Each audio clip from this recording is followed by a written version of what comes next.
Promotional consideration paid for by the following.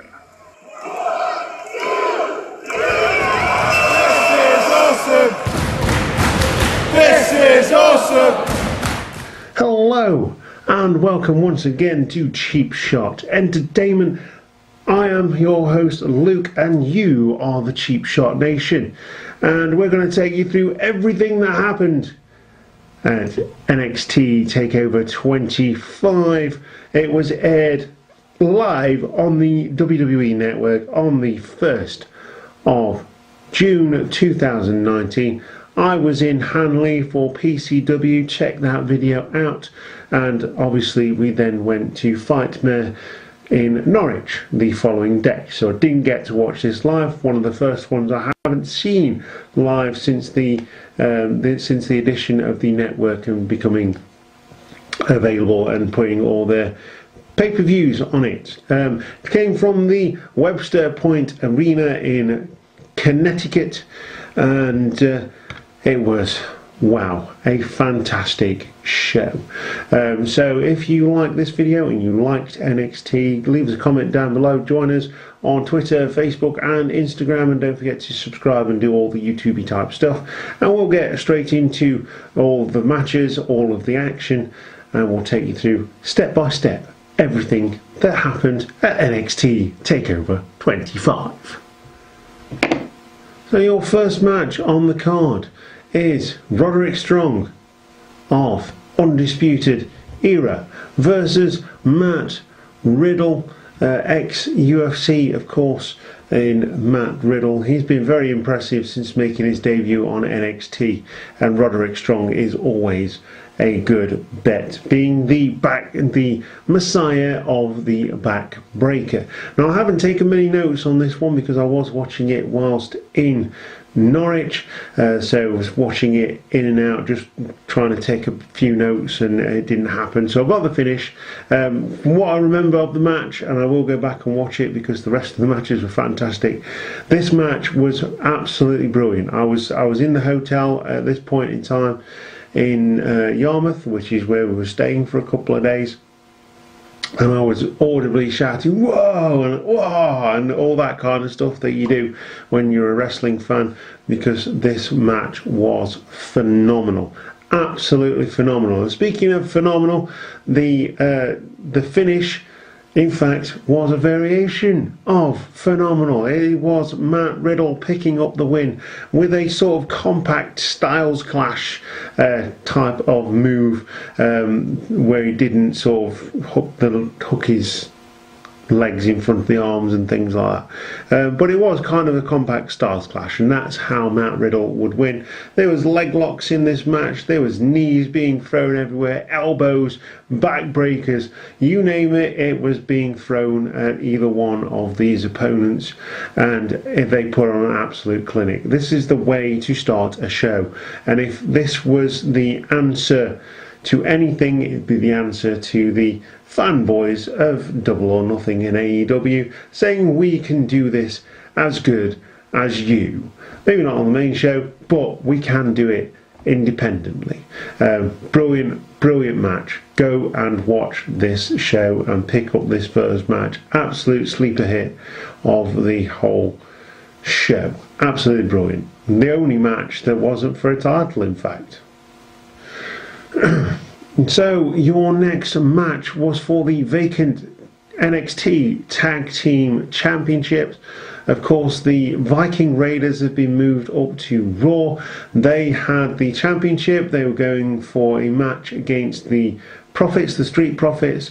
They were interrupted by the other two tag teams in this match, i.e. the Undisputed Era and Danny Burch and Oney Lorcan. It was the week later that they would lay the belts out on the floor, titles out on the floor, saying that's it, we vacate them, we've got other things to go and do.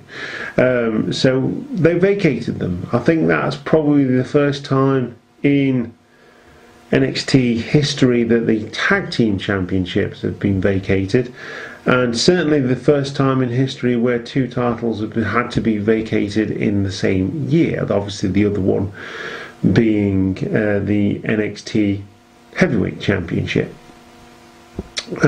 So in this match, it was a ladder match, by the way, which makes it even better.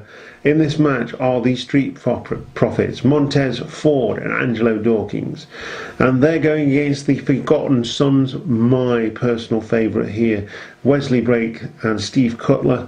Danny Burch and Oney Lorcan make up the third tag team, and the Undisputed Era are represented by Kyle O'Reilly and Bobby Fish, one of the greatest NXT tag team champions that I can think of in recent history.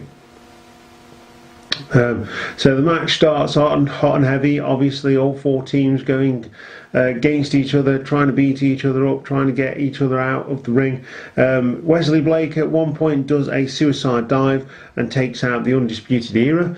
You would have thought that they would have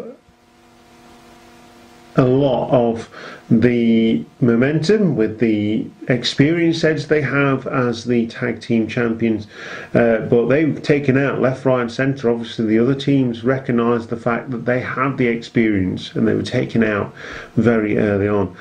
Dawkins hits a top rope dive just after that suicide dive from Wesley Blake. The Forgotten Sons are then taken out by the others. The Forgotten Sons take out the other two teams who are starting to climb the ladder to the team by pushing them outwards, and all four guys fall off the ladders. This is counted into a tandem German suplex. So basically they didn't push anybody off the ladders. That happens later. The Forgotten Sons had the ladder over their head and they were taking out teams, etc., etc. But this was counted into tandem German suplexes. So Oney Lorcan and Danny Burch came into the ring, got the suplex ready, hit the suplex whilst the ladder was round their neck, which is just insane. And obviously took out the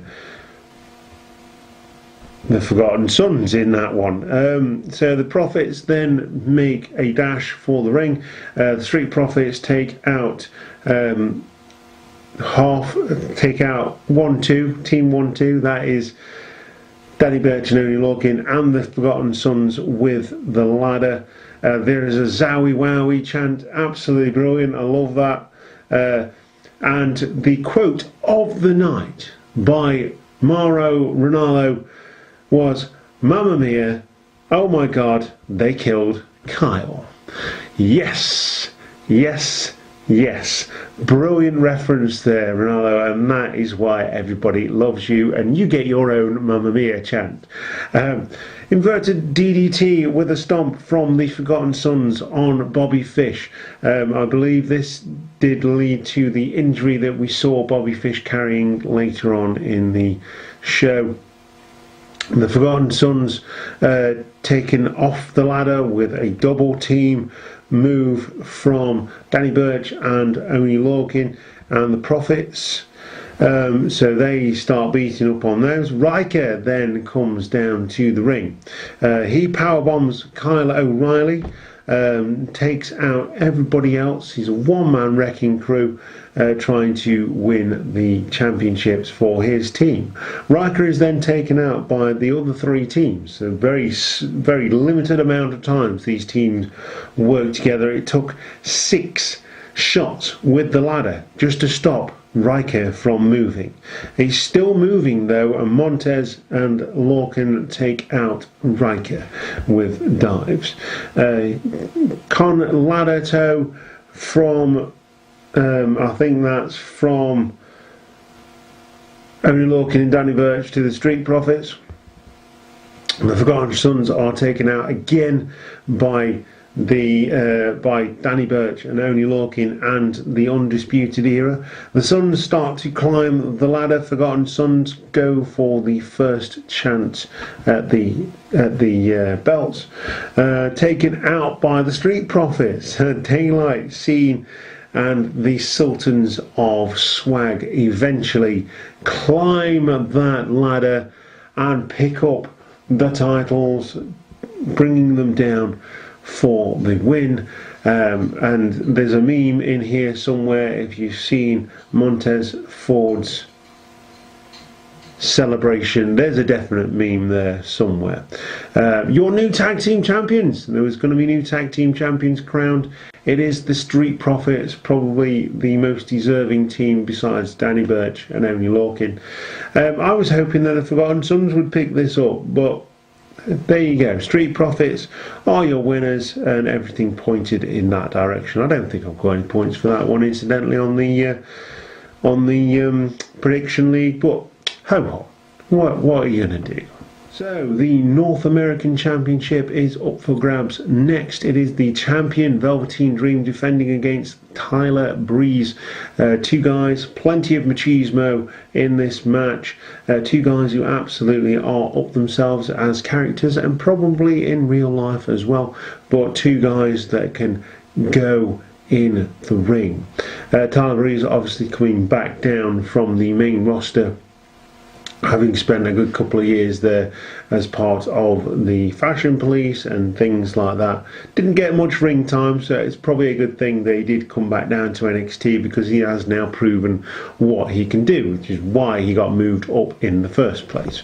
So the initial start of the match, the initial stalemate, leads to Tyler Breeze sending Velveteen Dream out of the ring. He gets on top, the action spills outside. Velveteen is hardly in the match at this point, as Breeze locks in a single leg crab. The Dream rolls out and catches Breeze with a super kick as Breeze tries to jump on him out of the ring. Pinpoint accuracy, absolutely smashed it. Dream gets aggressive then at this point and completely snaps on Tyler Breeze. At this point, Tyler Breeze is taken out. He's on the table, lots of leeway being given by the referee, and the Dream grabs the camera, grabs the cell phone, takes a selfie, like with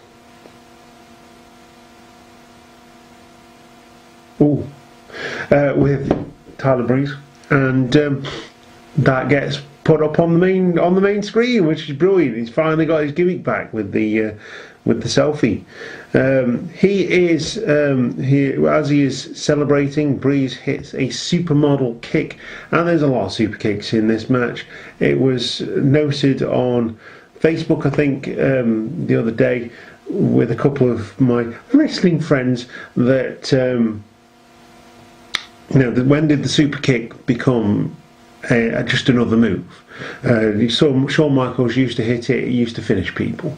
Now the super kick's flying everywhere, and it's just used like a DDT, which incidentally a DDT now is obviously just another move. And it used to be like devastating when Jake Snake used to drop it. Anyway, the Dream hits a Dream Valley driver, and enziguri by Breeze. The Dream DT is countered into another supermodel kick by Tyler Breeze. The Unprettier now is countered into a Dream DT again. Near fall for the Dream. Super kick again. Both guys go down. Double super kick. Bang. Rocky moment. Dream up to the top is stopped by a damaged Tyler Breeze at this point. Dream with the Unprettier on Tyler Breeze, using his own move against him, gets another near fall. Purple Rainmaker misses as Tyler Breeze hits a super kick and Unprettier, which leads to another near fall for Tyler Breeze. So close. Beauty shot hit, and Dream rolls directly out of the ring. Obviously Breeze can't win the championship on a count out. Dream tries to use the belt, then the title, against Tyler Breeze. This causes a distraction. Dream hits a Dream Valley driver and hits the Purple Rainmaker, and this gives Dream the win. Your winner in this match, phenomenal match, shows really what Tyler Breeze can do given the right opponent, and Dream can make a match out of anyone. Get a match out of anyone, and Tyler Breeze is that perfect candidate. I can see these two teaming up for the next Dusty Rhodes Classic, depending on when that is. I think based on the fact that the last one was this year, it'll be in 2 years' time, so that'll be 2021. So who knows? The Dream obviously wins, retains his championship. Phenomenal match. Well done to Tyler Breeze. Both guys take a selfie.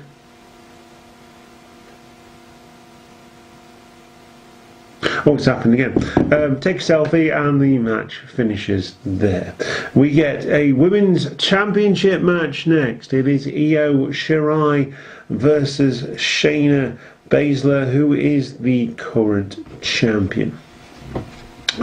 From the offset in this match, it is Shayna Baszler who is all over Io Shirai and controls the early part of the match with the focus on the arm of Io Shirai. There is a deadlift German hit by Io, and this hits hard but could not hold on for the pin from Io Shirai. Crossface by Shirai, countered with a side slam by Shayna Baszler. Io sends Baszler to the outside and hits a moonsault from the top rope. Absolutely phenomenal. Missile drop kicks hit straight on the chin. Double knee from Io Shirai, and Candice LeRae stops Jessamine Duke and never remember the other one from coming down to the ring and creating a problem. Candice LeRae runs defense on that one. This leads to a Karakote clutch, which is reversed into a roll-up for the first time from Io Shirai. Shirai taps to the clutch eventually after doing this fancy sort of pinning combination, leaving her neck prone to Shayna Baszler, who turns it into a Karakote clutch. She lasts a couple of minutes in the Karakote clutch, but you can see quite clearly that this has taken it out of Io Shirai at this point. And Shayna Baszler is still your champion in this one. So your winner and still NXT Women's Champion is Shayna Baszler. After Io Shirai comes to, and Shayna Baszler is celebrating in the ring, Io Shirai attacks Shayna Baszler from behind after the match with a kendo stick, completely taking out Shayna Baszler. I can see this leading to a no disqualification match or a street fight or something like that. And she also hits two moonsaults on Shayna Baszler, complete devastation, including one with a chair. So with the kendo stick and the chair, you can see this going to a no disqualification match or a false count anywhere match somewhere down the line. But your winner again in this one, although she doesn't look much like a winner at this point in the match, is Shayna Baszler. And that leads us straight on to our NXT Championship match next. It is Adam Cole, baby, versus Johnny Gargano for the championship. Of course, Johnny Gargano won the championship versus Adam Cole in a 2 out of 3 falls match. A vacant championship dropped by Tommaso Ciampa, of course, as he went out for surgery. And Johnny Gargano has been a fighting champion. Adam Cole's been shooting for that championship. Johnny Gargano gets technical early on in the match, but Adam Cole does eventually come through and get control of Johnny Gargano, who then hits a runner and cannonball off the apron onto Adam Cole. The focus of this match for Johnny Gargano on Adam Cole is the arm. So he kicks the arm away from the apron and double stomp to Adam Cole from the top rope to the arm really brings that home. The focus is on the arm again of Adam Cole here from Johnny Gargano. Adam Cole does eventually come back and focus on the leg and knee of Johnny Gargano, which would come into play later on in the match. Adam Cole in complete control over the champ at this point. There is a slingshot spear from Johnny Gargano, and this leads to the first near fall of the match. And Enzuigiri by Cole and a burning hammer to the knee from Adam Cole gets another near fall. Super kick city. Johnny Gargano hits a super kick. Adam Cole hits a super kick. Johnny Gargano hits a super kick. I think I even hit a super kick in that match, and I wasn't even there. Big rocky moment as the crossover super kicks hit each other. There are lots of super kicks in this show. There's a slingshot DDT by Johnny Gargano as both guys are breaking the count as they roll outside. Adam Cole breaks the count and Johnny Gargano gets up on the apron and hits a DDT. Ushi-Goroshi times 2 from Johnny Gargano. Gargano escape countered into a figure 4 leg lock without any problems, just absolute ease. And this is reversed. Tries to hit a dive and gets kicked in the face. That's Johnny Gargano to the outside onto AC. But Adam Cole hits a super kick into the face. And this is followed by a Panama Sunrise on the outside of the ring. And this leads to a near fall after they've got back in the ring. Gargano escape is locked in by Adam Cole, baby, of all people. Adam Cole, baby, hits the Gargano escape, and the last shot is hit by Johnny Gargano. So they both used each other's moves as well. We don't see that a lot. Super kick exchange again, reverse Hurricane Runner by Johnny Gargano, and that is a last shot as well, and into a near fall. Suicide dive again takes out the ref instead of Adam Cole, as Adam Cole is distracted. Johnny Gargano gets back in the ring and Cole hits a pile driver like maneuver from the ropes. Gargano escape is reversed again. Panama Sunrise slap shot. New champion is Adam Cole, baby, and he is your new NXT champion. Wow, what a match, what a show, great way to finish a show. I'm in awe of NXT. It's just absolutely fantastic. If the main shows could be like NXT, then we'd be happy, but they're never going to be, because they're not violent. I mean, there's kendo sticks and things, but there's very little. There's no blood. They don't go out with blood, but they just do things a lot better.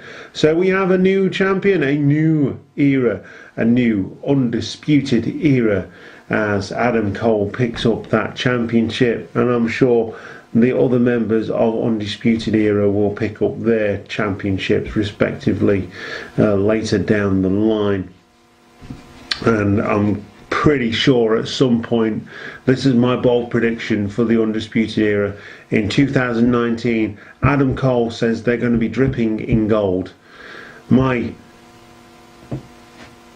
prediction for 2019 is going to be that as we move into 2020, Adam Cole, Roderick Strong and Bobby Fish, Kyle O'Reilly are all going to be wearing NXT gold going into 2020, a la the ending of Armageddon in 2003 from Evolution. Yeah, great match, great show, and yeah, if you haven't seen it, go and watch it. It is fantastic. And so that is everything that happened on NXT TakeOver 25. I can't believe we've had 25 NXT TakeOvers. Great hype packages. everything. We've had everything from cage matches to the reintroduction of war games. We've had crash cage matches. We've had Dusty Rhodes Classics. We've had everything in NXT, and it's just absolutely fantastic. Such a good brand, and quite often overshadows SmackDown and Raw and what they can bring. So I don't think any of the talent pool on NXT ever want to go to the main roster. But what a show! Absolutely brilliant, 5-star modern classic here from NXT. Well done, guys. Absolutely phenomenal. Anyway, if you like the video, you can join us on Twitter, Facebook and Instagram. Don't forget to click the subscribe button and ring that notification bell to know when we upload new content to the channel. If you like the video, leave us a comment down below and share it with your friends. You have been the Cheap Shot Nation. I have been your host, Luke, and I'll see you next time. Goodbye.